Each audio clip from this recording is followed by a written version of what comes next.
No Kings, mierdas de Trump, abusos, derroches y juicios que marcan su mandato. Bienvenidos al análisis más profundo del segundo mandato del Donald Trump 2025. Un mandato que arranca con promesas de hacer América grande otra vez y que al mismo tiempo arrastra una avalancha de controversias, gastos insólitos, sentencias judiciales y una deuda pública que vuelve a inquietar. Hoy hablamos de No Kings mierdas de Trump, el desvío hacia el gasto simbólico y ostentoso. Uno de los elementos más llamativos de este mandato es el gasto en símbolos de poder, lujo y escenografía presidencial. 250 millones de dólares para el salón de baile en la Casa Blanca. El gobierno de Estados Unidos cerrado y Kristi Noem defiende compra de aviones de lujo. La secretaria de Seguridad Nacional de Estados Unidos, Kristi Noem, sigue hoy defendiendo la compra de 2 aviones privados de lujo por más de 170 millones de dólares de los fondos públicos. Es ampliamente reportado que en este gobierno se han aprobado partidas menos visibles y más opacas para viajes, remodelaciones, seguridad y equipamiento de élite. Los programas de grandes tarifas impuestas, mientras ciertos departamentos enfrentan recortes, muestran una estrategia de gasto muy desigual. Otro ángulo importante es que si se recortan los servicios esenciales, la carga recae sobre los ciudadanos. El coste humano y político del recorte en servicios. Mientras se exhiben grandes símbolos de poder, algunos servicios esenciales se enfrentan a recortes o promociones de políticas que pueden debilitar los derechos de los ciudadanos. Gran parte de la reducción del déficit aparente vino no de un control estructural del gasto, sino de recortes en ámbitos como la educación, préstamos estudiantiles y otros programas, lo que genera preguntas sobre equidad. También se encuentran más de 100 demandas y 50 órdenes de restricción. Contracciones de la administración Trump que afectan derechos, visados y otros procesos legales. En otras palabras, mientras el discurso es de menos gobierno, el resultado real es un ahorro en programas públicos y un aumento del gasto en ciertos intereses y en servicios selectos. Los juicios, condenas y la impunidad presidencial. Un capítulo esencial es el judicial. Trump fue declarado culpable en 2024 por 34 cargos de falsificación de registros comerciales en el caso de pago de dinero a la actriz porno Stormy Daniels. El 10 de enero de 2025 recibió una descarga incondicional del juez Juan Merchan, evitando cárcel, multa o libertad condicional. Además, su administración firmó un indulto general para aproximadamente 1.600 personas vinculadas al asalto al Capitolio de Estados Unidos el 6 de enero de 2021. También enfrenta múltiples casos ante la Corte Suprema que examinan su uso de autoridad ejecutiva, tarifas, nacionalidad por nacimiento, entre otros. La reflexión es: ¿cómo puede la figura que encarna la ley y el poder estar tan involucrada en procesos legales y aún así funcionar con normalidad como presidente? Y más aún, ¿qué mensaje envía a los estadounidenses y a la justicia sobre su impunidad? La estrategia de polarización, recorte y consolidación de poder. El mandato de Trump no se limita a gasto y recortes en servicios básicos fundamentales.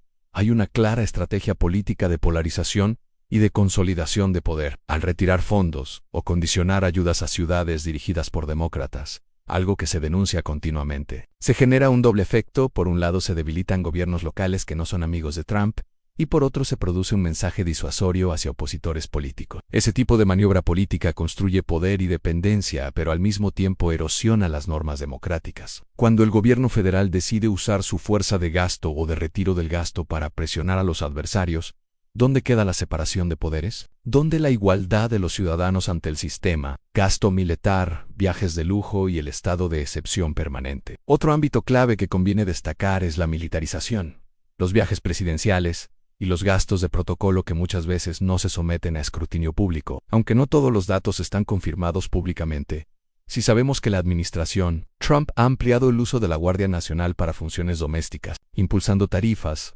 aplicando decretos de emergencia financiera y militar, y promoviendo reformas al sistema migratorio que requieren grandes recursos de vigilancia y enormes costes. Ese tipo de gastos desorbitados crean lo que podríamos llamar un aparato de poder, que se financia con los impuestos de los ciudadanos, pero que muchas veces opera con poca transparencia. ¿Cuánto del presupuesto público está recalibrado para funciones de élite en vez de bienestar general? Esa es la pregunta que debería estar en boca de cada ciudadano. Servicios sociales sacrificados ante la retórica de menos gobierno. Volvamos al núcleo, a los servicios sociales básicos como salud, educación, vivienda. Si escuchas discursos de queremos menos burocracia o queremos recortes, menos gasto innecesario, puede parecer noble, pero cuando esos recortes afectan a la gente común, préstamos estudiantiles que no se amplían, subvenciones de salud que no se renuevan, el resultado no resulta nada atractivo. Medicare es para personas mayores de 65 años y con discapacidades. Medicaid es para personas y familias de bajos ingresos, administrado por cada estado. Y Obamacare es una ley de cuidado de salud asequible. Es una ley que amplía el acceso a seguros privados mediante subsidios. La propuesta del mandato de Trump propuso recortes a subvenciones del Medicaid, al Medicare y a otros programas de nutrición.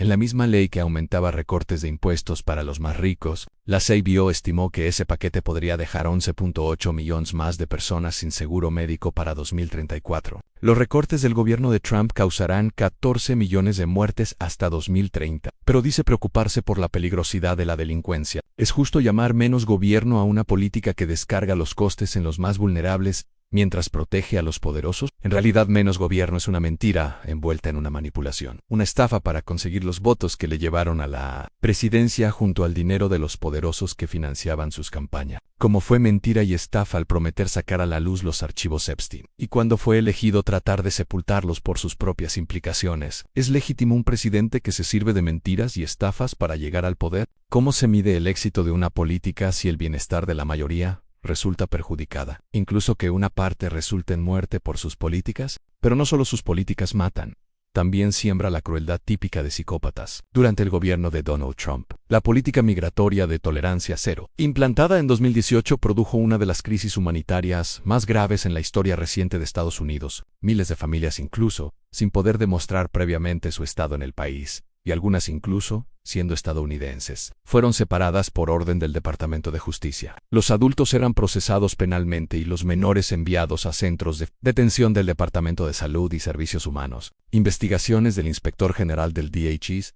y organizaciones como la American Civil Liberties Union estiman que más de 5.500 niños fueron separados de sus padres. Muchos de ellos eran bebés y niños pequeños que no volvieron a ver a sus familias durante meses o incluso años. En 2025, aún existen casos abiertos de menores cuyos progenitores no han sido localizados después de los secuestros, lo que deja un daño y vacío emocional y psicológico difícil de reparar. Los informes muestran que algunos de estos niños fueron colocados temporalmente en albergues saturados o familias de acogida sin mecanismos claros para la reunificación. Las consecuencias psicológicas incluyen ansiedad crónica, estrés postraumático y dificultades de apego. Estas no son estadísticas frías, sino cicatrices que perdurarán toda una generación. Lo mismo que ha hecho Putin cuando secuestraba niños ucranianos y los separaba de sus padres. Estas acciones son propias de psicópatas que se caracterizan por su crueldad, igual que hacían los nazis, y debemos identificarlas perfectamente. Durante su gobierno, y ahora de nuevo en 2025, Donald Trump ha intentado modificar la ciudadanía por nacimiento,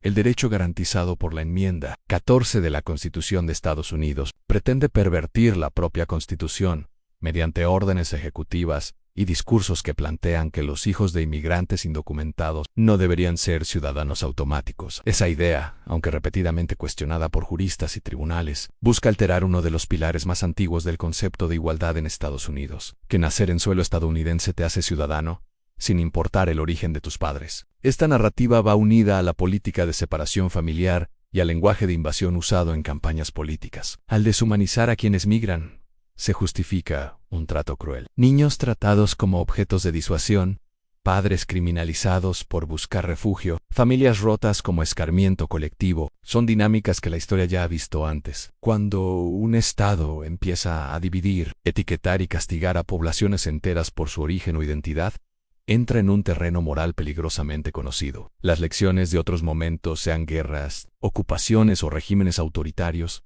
muestran lo que ocurre cuando se pierde la empatía y la ley se usa para separar en lugar de proteger. Revertir ese daño no se logra solo con cambiar leyes, sino con reconstruir una cultura política basada en dignidad humana, rendición de cuentas y memoria histórica. La ciudadanía no debería ser un privilegio condicionado, sino la expresión más básica de pertenencia y de derechos. Cuando un líder político exhibe rasgos como falta de empatía, manipulación emocional, narcisismo extremo, ausencia de culpa y mentira patológica, el poder se convierte en una extensión de su ego. En ese contexto, las personas dejan de ser seres humanos con derechos y se transforman en instrumentos o estorbos para sus objetivos. Políticas como la separación de familias migrantes muestran lo que ocurre cuando la toma de decisiones se desliga completamente de la compasión. Un gobernante así puede justificar el sufrimiento ajeno como una estrategia o un mensaje disuasorio. En psicología política, Esto se llama deshumanización institucionalizada, el proceso mediante el cual el poder trata el dolor de otros como un número o un recurso.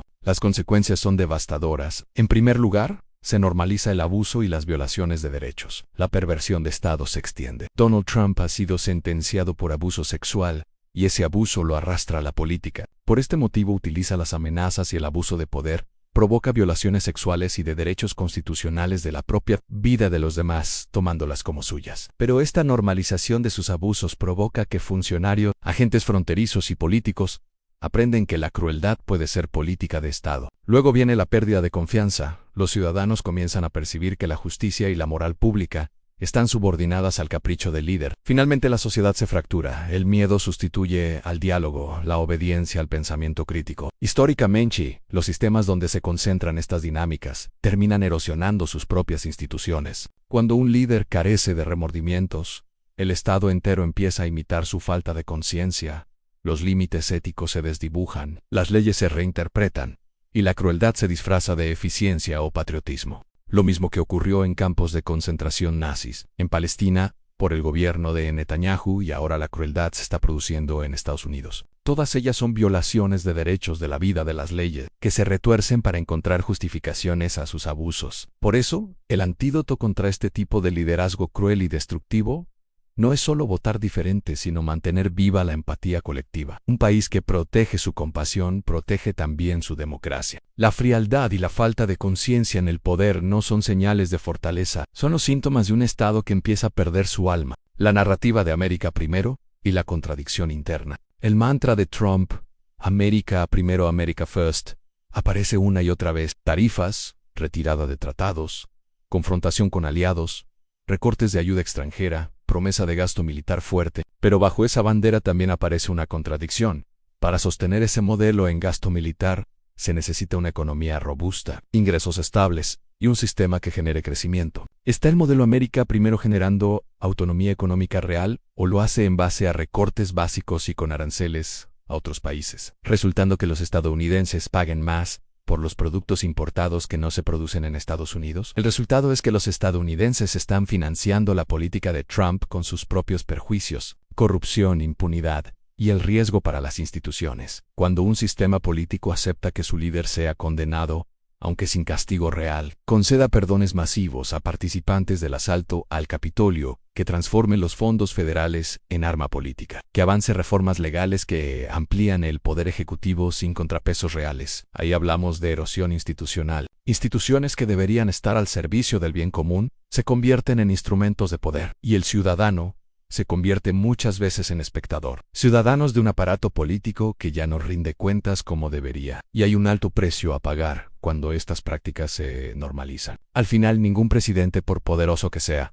debería estar por encima del escrutinio público ni de la rendición de cuenta. La salud de una democracia se mide por la fortaleza de sus instituciones, la transparencia de su poder y la justicia de sus políticas. En Estados Unidos los ciudadanos tienen varios caminos legales y democráticos para destituir o retirar a un presidente autoritario, aunque a muchos nos gustaría que fuese con un simple puntapié o un quita tus sucias manos de la presidencia. Otra forma es votar masivamente en las elecciones presidenciales y legislativas, siempre que él no las corrompa. El voto sigue siendo la herramienta más poderosa para cambiar el rumbo político, y bajo especial vigilancia de unas elecciones limpias, ya que habitualmente un poder dictatorial no deja fácilmente que le arrebaten el poder de forma legal. Usará todo lo necesario para perpetuarse, como ya ha mostrado sobradamente en un video sobre protestas sin reyes en el canal español de Brian Tyler Cohen, sobre que se perpetuará en el poder hasta el fin de sus días y en un futuro lejano. Otra forma es presionar al Congreso. Los representantes y senadores pueden iniciar un proceso de destitución, impeachment,